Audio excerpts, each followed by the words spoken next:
और जो ruling party Bharatiya Janata party इस वक्त सत्ता में है और ख़ास करके उनके जितने मेंबर पार्लियामेंट थे, शमशेर सिंह मनाज जी थे, जुगल किशोर जी थे, डॉक्टर जितेंद्र सिंह जी थे, उनके घरों के भी घेराव किए ताकि वो हमारे हक में कोई फैसला करवाएं।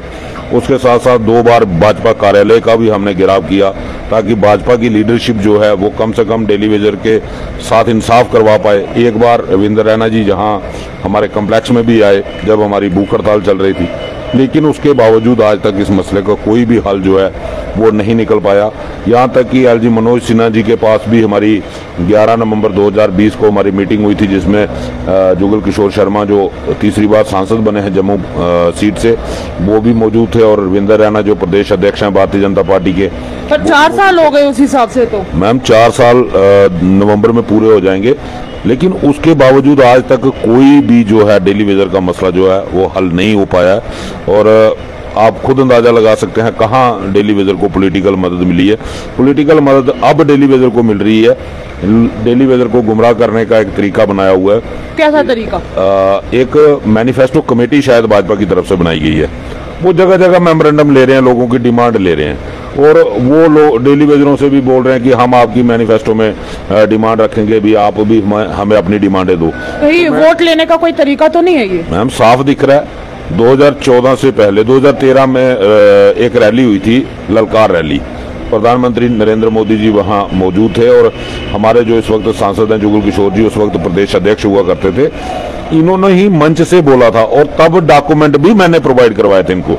जिस दिन इनकी बीजेपुर रैली होनी थी दूसरे दिन रात को 9:30 बजे इनको मैंने डॉक्यूमेंट प्रोवाइड करवाए थे, जो डेली वेजर के डॉक्यूमेंट थे। रात के 9:30 बजे बिल्कुल नगरोटा पेट्रोल पंप पे। इनको शायद भूल गया होगा, मैं याद दिला देता हूँ। तब मैंने इनको डॉक्यूमेंट दिए थे जो डिस्क्रिमिनेशन जम्मू के साथ हुआ था जब कश्मीर में 11,129 लोगों को रेगुलराइज कर दिया गया था और जम्मू में सिर्फ 850 लोगों को किया था। ये भेदभाव क्यों हुआ आपको लगता है? मैम उस वक्त इसका जवाब कांग्रेस और नेशनल पीडीपी को देना चाहिए, क्योंकि उस वक्त कांग्रेस और पीडीपी की कोलिशन गवर्नमेंट थी 2002-2003 में जब रेगुलाइजेशन हुई थी।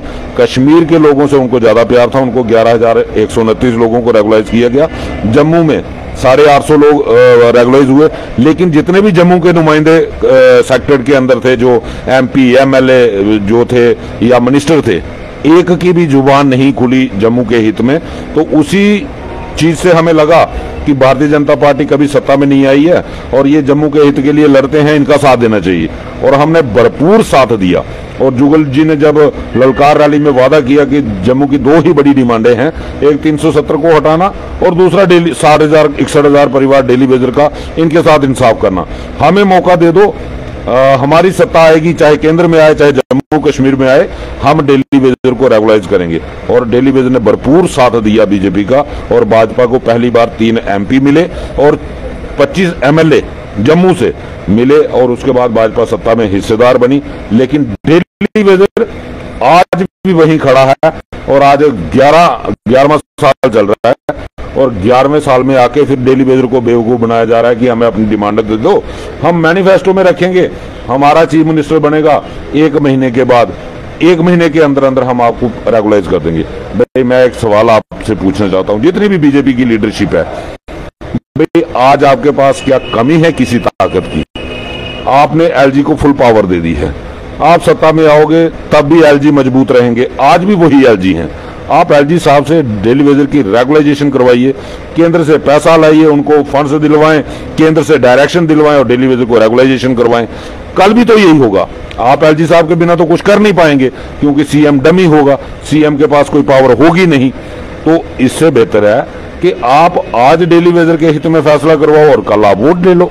लेकिन ये सिर्फ गुमराह करने की सियासत कर रहे हैं कि डेली वेजर को भड़का रहे हैं कि हम मैनिफेस्टो में आपका मुद्दा रख रहे हैं। क्या करोगे मैनिफेस्टो में रख के?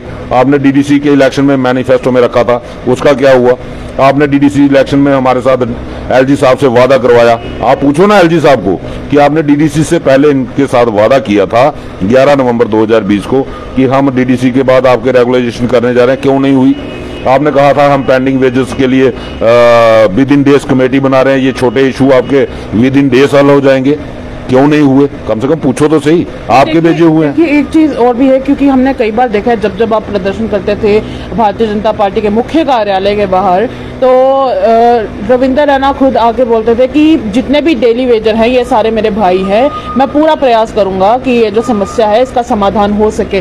क्या आपको लगता है कि रविंदर रैना अपनी मर्जी से ये नहीं कर पा रहे हैं या उनके हाथ बंधे हुए हैं? मैम, मैं एक चीज कहना चाहूंगा रविंदर रैना जी के लिए, प्रयासों में उन्होंने, मैं ये तो नहीं कह सकता उन्होंने प्रयास नहीं किए, उन्होंने प्रयास किए हैं, जुगल जी ने भी प्रयास किए हैं, इसमें कोई शक नहीं है, लेकिन अधूरे प्रयास किए हैं। मैं ना बिल्कुल मन से नहीं किए। अगर मन से प्रयास किए होते, सिंसियरली प्रयास किए होते, तो क्यों नहीं उस सत्ताधारी पार्टी का, जिसकी सरकार केंद्र में बैठी हुई है, जिसके पास सारा खजाना सरकार के पास है, और उस पार्टी का अध्यक्ष और मेंबर पार्लियामेंट, तीसरी बार जीता हुआ पार्लियामेंट का सदस्य, अगर कोई मुद्दा लेके आता है और पार्टी उसकी सुनती क्यों नहीं है? आखिर कारण क्या है? कहीं ना कहीं तो कोई मिसकम्युनिकेशन गैप है, या वो हमें बेवकूफ बना रहे हैं या वो पार्टी उनकी नहीं सुनती। अगर वो हमें बेवकूफ बना रहे हैं तो जनता देख रही है, और अगर पार्टी उनकी नहीं सुनती तो फिर वो पार्टी में क्या कर रहे हैं? उनको पार्टी तुरंत छोड़ देनी चाहिए, उनको तो उस पार्टी में रहना ही नहीं चाहिए। जो पार्टी अपने ही लोगों की बात नहीं सुनती, क्या फायदा उस पार्टी में रहने का? सर, आने वाले दिनों में आपकी तरफ से क्या कुछ बड़ा होने वाला है, और अगर होने वाला है तो कब होने वाला है? मैम, हमारा 10 सितंबर को एक बड़ा प्रदर्शन फिर से जम्मू में होने वाला है। अभी हम इसको डिले कर रहे थे, पिछले 4 महीने से हमने कोई बड़ा प्रोग्राम नहीं किया, क्योंकि जैसे ही 4 जून के बाद रिजल्ट आउट हुए, उसके बाद जम्मू के हालात थोड़े अब नॉर्मल हो गए, कहीं कहीं मिलिटेंट सी एक्टिविटी शुरू हो गई, जिस वजह से हम ऐसा कुछ कदम नहीं उठाना चाहते थे कि हमारी गैदरिंग का कोई मिसयूज हो जाए, हमारी गैदरिंग में कोई ऐसे मिसहैपनिंग हो जाए। और उसी वजह से हम देख रहे थे कि ये 15 अगस्त का और अमरनाथ यात्रा का समय निकल जाए और हालात नॉर्मल हो जाए। इसीलिए हमने अब 15 अगस्त और अमरनाथ यात्रा खत्म होने के बाद 10 सितंबर को एक बड़े प्रोटेस्ट की कॉल दी है, जिसमें हमारे 10 के 10 डिस्ट्रिक्ट पार्टिसिपेट करेंगे। और हम तो यही चाहते हैं कि जैसे अभी जुगल जी ने पार्लियामेंट में मुद्दा भी रखा, और एज ए भारतीय मजदूर संघ स्टेट सेक्रेटरी होने के नाते मैंने दिल्ली में भी अप्रोच लड़ाई थी कि हमारा मुद्दा जो है वो डायरेक्ट अमित शाह जी तक पहुंचे, और उसमें भी हम सफल हुए हैं। अमित शाह जी तक हमारी बात पहुंची है, मेमोरेंडम सबमिट हो गया है पिछले दिनों। तो हम यही उम्मीद करेंगे कि गृह मंत्री उस पर जल्द से जल्द संज्ञान लेके 10 सितंबर से पहले डेली वेजर के हित में कोई फैसला करें। और अगर 10 तारीख तक ऐसा नहीं होता तो फिर अगर जम्मू के अंदर कोई भी सिचुएशन पैदा होती है, जाम की स्थिति होती है या कोई पानी की स्कीम बंद होती है, तो उसके लिए एलजी साहब खुद और एलजी साहब का प्रशासन जो है वो जिम्मेदार है।